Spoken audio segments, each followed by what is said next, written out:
Hello and welcome back once again to Rage Gaming and a new Copium-based news video for Elden Ring.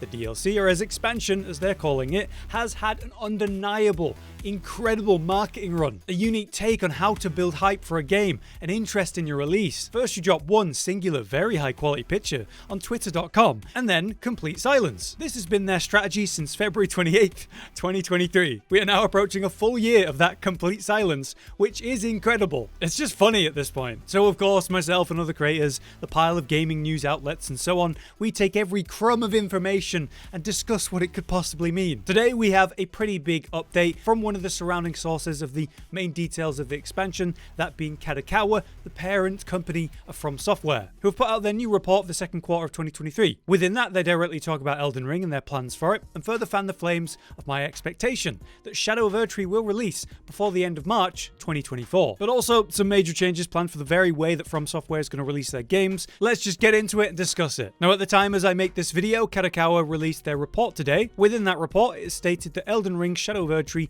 is proceeding smoothly. On page 4 of the earnings results for this second quarter, we can see their thoughts and expectations about different sectors. Kadokawa is a big company and handles various services. You can see here they do their own publication, animations, educational web service, outside of gaming and all that. Within the gaming section, it was said that the release timing of DLC for Elden Ring has not been yet announced, but development is proceeding smoothly, guys. These reports are meant to be a regular way to inform investors on the current state of things, to encourage them to either remain invested or invest more based on their positive projections, but also prevent them from pulling out, reasoning out why certain things aren't as good as last quarter percent or stat-wise. For example, they stated that their ebooks and rights licensing saw increased sales, despite comparatively their paper-based books falling in sales. In our case then, they promised multiple times in these reports since Elden Ring's release that they plan to continue the growth and life of Elden Ring. It was obviously an insane success for them, to the point that it held up their gaming section in the reports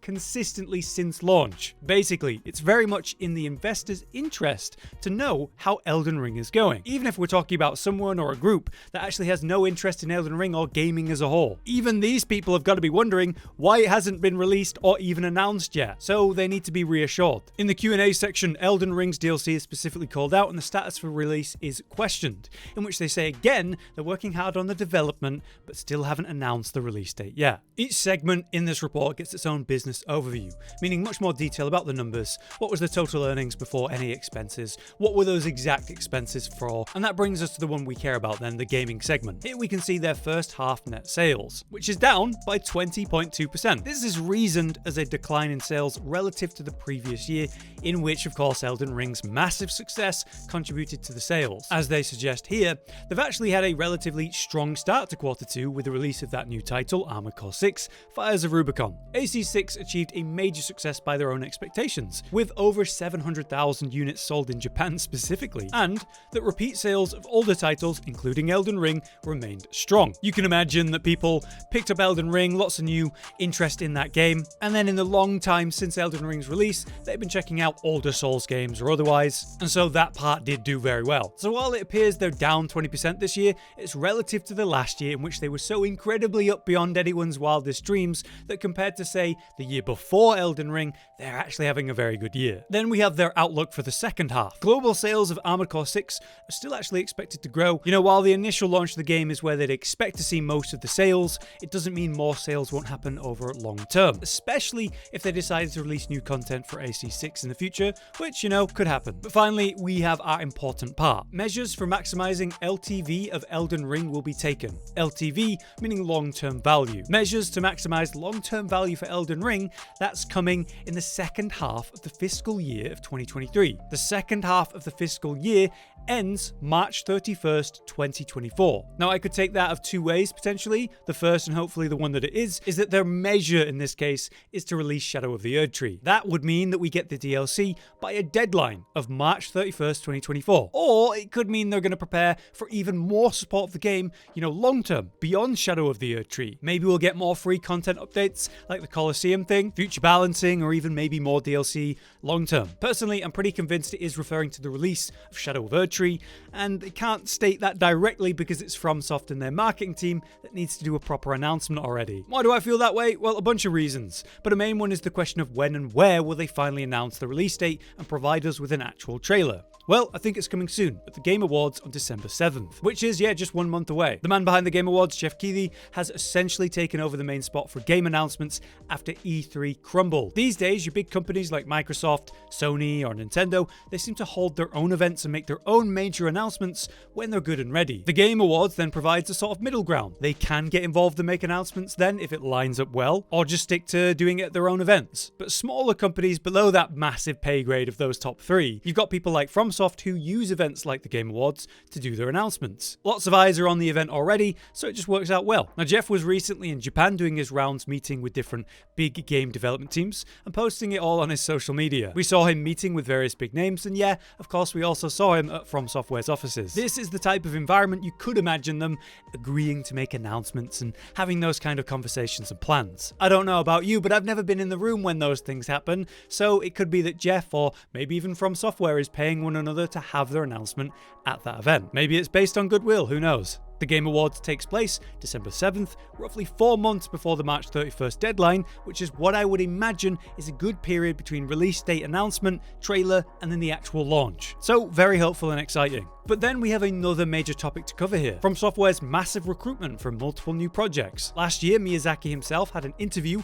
about a variety of things, and within that interview, Miyazaki explained how they're going to be showing us a new side of FromSoftware, how they're going to have more projects in development all at once now. He's actually going to step back from being directly involved in every project, trusting others to direct some of their games, rather than him needing to be the head of everything. Following on from that interview, there was a massive recruitment drive on their official FromSoftware website, backing up Miyazaki's claims with clear actions to expand. But it seems they're not quite done. FromSoftware have once again started a large-scale recruitment, specifically for development staff from multiple projects. Announced at the end of October, just a few days back, there's this massive list of job titles on offer. Programmers, engineers, tons of artist-related jobs, sound designers, PR recruitment, which is hopeful for us, and more. So in short, they're expanding on a large scale, again, just twice in 2 years. They're really putting in the foundational work to prepare for a higher sort of release schedule, it seems. I just hope they can maintain the quality that we come to kind of expect and appreciate from FromSoft, but I don't think we'll feel the effects of all of this